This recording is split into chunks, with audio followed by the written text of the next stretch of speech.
今日はクッキングノートの222ページ、斉藤パンチースを作りたいと思います。日本語ではサンド豆と鶏肉の和え物となっています。まずは鶏肉を塩茹でしたいと思います。塩の量は適当に、スパゲッティ茹でるときと同じような感じ。こっちのお湯にも入れておきます。で、鶏肉を入れていきます。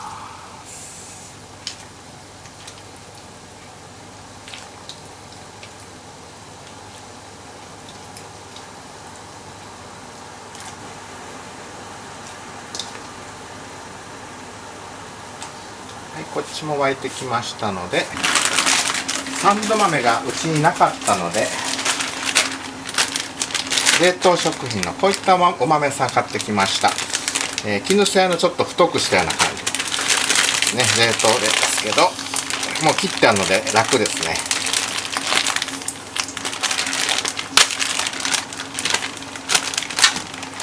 ちなみに今日はこのレシピの6倍以上の量を作りますので、こんなたくさん全部1袋半ぐらい入れちゃいます。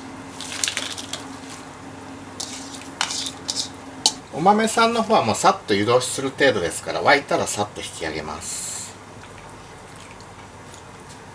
今日はこれだけだとなんで、このもも肉で骨を外した骨を茹でてスープを作りましたので、それで後で卵スープを中華風に作りたいと思います。簡単にできる方法ですね。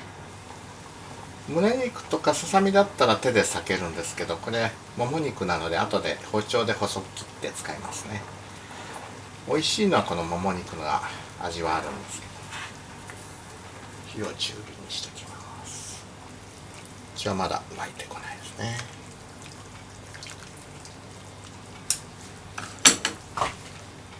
今日はもう本当に簡単にできる中華料理。中華料理って難しいと思ってらっしゃる方もいらっしゃるかもしれませんけど、非常に簡単です。ただお豆と鶏肉をただ和えただけのものです。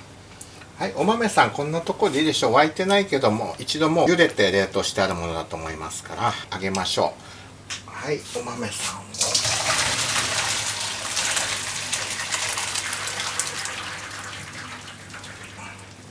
で冷ましておきます。はい、今の間に合わせ酢を作っておきます。醤油6倍の量で作ってますので多いです。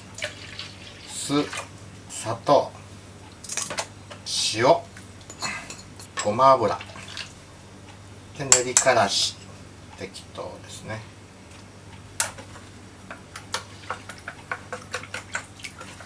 よく混ぜておきます。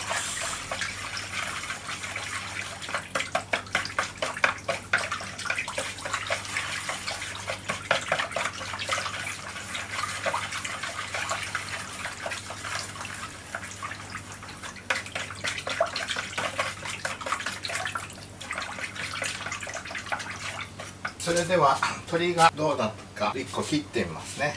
多分大丈夫だと思います。一番太いとこ切ってみて、はい、もう茹だってますね。鶏も出します。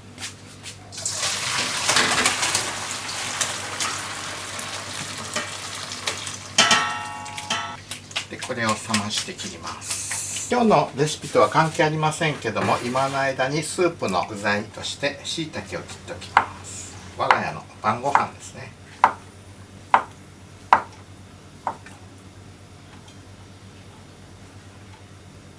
そうか、椎茸嫌いな人がいるんだったらどうしよう。まあ避けて食べてもらいましょ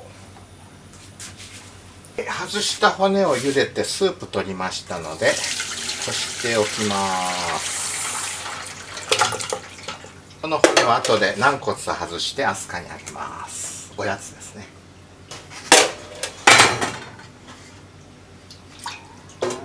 小さいお鍋に戻しま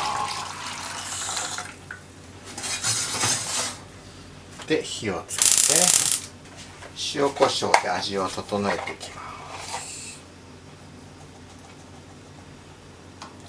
すいません、これはレシピには書きませんので適当に真似して作ってみてください。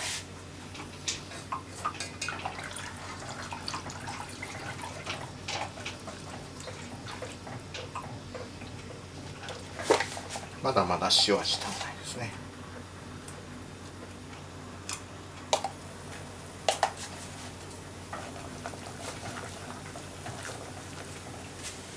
はい、卵2個ありました。これをよく溶いて、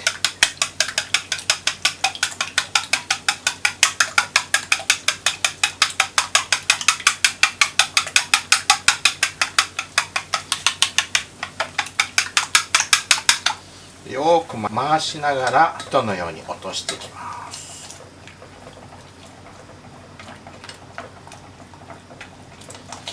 卵スープですね。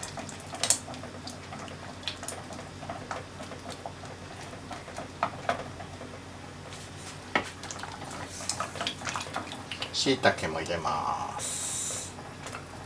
これで卵スープの完成です。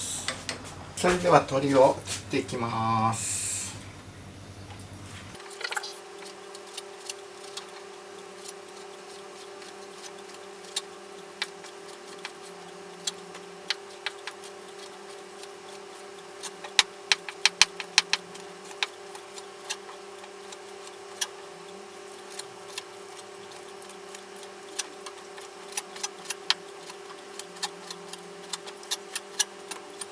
昭和レシピチャンネル初めて見にいらっしゃった方もいらっしゃると思いますけど、昔のレシピを再現するということですので、私も初めて作る料理がほとんどです。番外編は私の得意料理を紹介していますけど、これはクッキングノートという半世紀以上前のレシピを再現しています。中華料理、日本で昔食べられていた中華料理ですね。はい、それでは合わせ酢の中に一緒に入れていきますね。少し一回り大きいボウルに鶏肉をまず入れて、お豆さん塩入れしたのも入れていきます。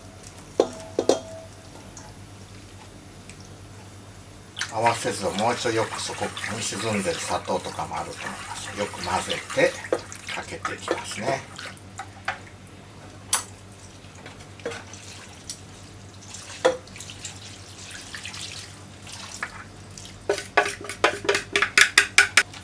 で混ぜます。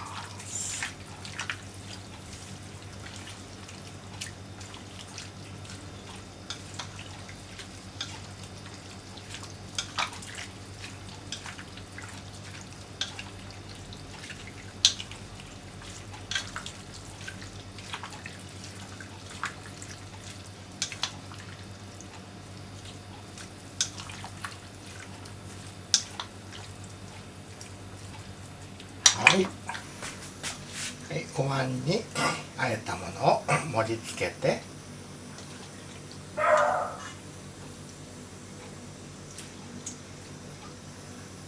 はい、斉藤パンチースーの完成です。ついでに作りました卵スープを添えて今晩のおかずにしたいと思います。